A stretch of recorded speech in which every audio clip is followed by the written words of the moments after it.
नमस्कार, आप देख रहे हैं पाटलिपुत्र बिहार समाचार। आज 27 फरवरी है, दिन शुक्रवार। आइए जानते हैं बिहार की 25 फटाफट बड़ी खबरों को। और इस न्यूज को आप किस जगह से देख रहे हैं, हमें कमेंट बॉक्स में जरूर बताएं। पटना में शांतिपूर्ण और सुरक्षित होली सुनिश्चित करने के लिए जिलाधिकारी डॉक्टर त्यागराजन एसएम ने अधिकारियों को निर्देश जारी किए हैं। अगर आप भी होली पर डीजे की धुन पर थिरकने या अश्लील गानों के शौकीन हैं तो सावधान हो जाइए, क्योंकि इस बार पुलिस की पैनी नजर सीधे आप पर है। डीएम के आदेश के अनुसार संवेदनशील गतिविधियों की निगरानी ड्रोन, वीडियोग्राफी और सीसीटीवी कैमरों से की जाएगी। सोशल मीडिया मॉनिटरिंग सेल को 24 घंटे सक्रिय रहने का आदेश दिया गया है। अफवाह फैलाने वालों और भड़काऊ पोस्ट डालने वालों के खिलाफ साइबर सेल तुरंत कार्रवाई करेगी। बिहार के गांवों की तस्वीर बदलने वाली है। राज्य सरकार ने 2026 में करीब 3300 किलोमीटर लंबी सड़क निर्माण के लिए मेगा प्लान तैयार किया है। इतना ही नहीं, प्रधानमंत्री ग्राम सड़क योजना के तहत 300 पुलों का निर्माण भी किया जाएगा। योजना के तहत कुल 13,814 ऐसे इलाके हैं जहां पक्की सड़कें नहीं हैं। इन इलाकों में 16,552 किलोमीटर ग्रामीण सड़क का निर्माण किया जाएगा।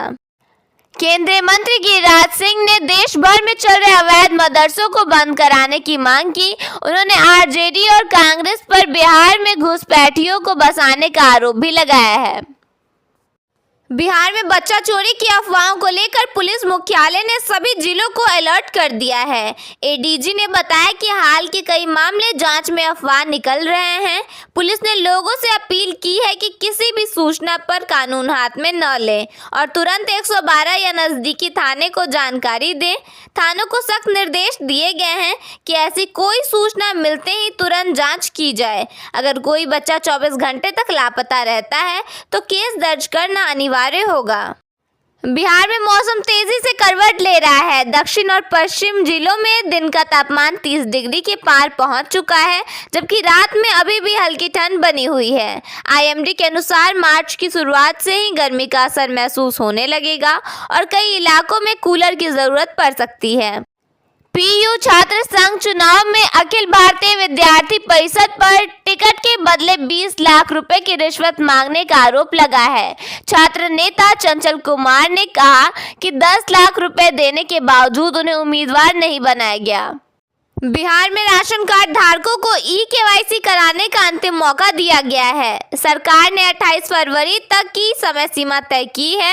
इसके बाद जिन लाभुकों ने ई-केवाईसी नहीं कराया होगा, उनका नाम राशन कार्ड से हटा दिया जाएगा। पदाधिकारी सीमा कुमारी ने बताया कि ई-केवाईसी नहीं कराने पर सिर्फ राशन ही नहीं बल्कि अन्य योजनाओं का लाभ भी बंद हो सकता है। जिनका राशन कार्ड निरस्त होगा वे कई सरकारी योजनाओं से भी बाहर हो जाएंगे।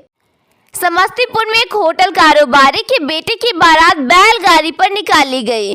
बढ़ते प्रदूषण को लेकर जागरूकता संदेश देने के उद्देश्य से ऐसा किया गया, जिसे देखने के लिए लोगों की भीड़ जुट गई। आरा में इंडियन ऑयल की पाइपलाइन काट कर डीजल चोरी करने वाले गिरोह को पुलिस ने गिरफ्तार किया है। मौके से करीब 2000 लीटर डीजल बरामद किया गया और 2 लोगों को हिरासत में लिया गया। गया स्थित जेपीएम अस्पताल में एक डॉक्टर पर युवती से छेड़खानी का आरोप लगा है। पीड़िता के शोर मचाने पर मामला सबके सामने आया, जिसके बाद आरोपी के खिलाफ केस दर्ज किया गया है। सरकार राजस्व वसूली में पिछड़ रही है और 31 मार्च 2023 तक 4,844 करोड़ रुपए बकाया बताए गए हैं। कैग की रिपोर्ट में इसका खुलासा हुआ है। रिपोर्ट में फसलों की सब्सिडी में भी धांधली की बात सामने आई है। पवन सिंह को लेकर अक्षरा सिंह ने नाराजगी जताई। उन्होंने कहा कि वह कई जगह संबंध रखता है, फिर भी इससे कोई सवाल नहीं करता, जबकि उनके अफेयर की बात पर उन्हें ही गुनहगार बनाया जा रहा है। नीट छात्रा दुष्कर्म और मौत मामले में हॉस्टल संचालक मनीष रंजन की जमानत याचिका कोर्ट ने खारिज कर दी है। सुनवाई के दौरान अदालत ने जांच अधिकारियों को कड़ी फटकार लगाई और जज ने नाराजगी जताते हुए कहा कि क्यों न आप लोगों के खिलाफ ही केस दर्ज कर दिया जाए। पथ निर्माण विभाग के मंत्री दिलीप जायसवाल ने मरीन ड्राइव के निर्माण कार्य की जानकारी दी। उन्होंने बताया कि जेपी गंगा पथ का निर्माण मुंगेर से सुल्तानगंज होते हुए सबौर तक किया जा रहा है। साथ ही कोइलवर और दूसरी ओर बिद्दुपुर तक इसका विस्तार किया जा रहा है। आने वाले समय में बक्सर से लेकर बिहार के सोहेबगंज की सीमा मिर्जा चौकी तक विस्तार करने का सपना है। इतना ही नहीं, जेपी गंगा पथ को बनारस से फरक्का तक ले जाने का भी सपना है। बिहार के औरंगाबाद में NH-19 पर एक ट्रक में अचानक भीषण आग लग गई। कुछ ही मिनटों में ट्रक पूरी तरह जलकर खाक हो गया।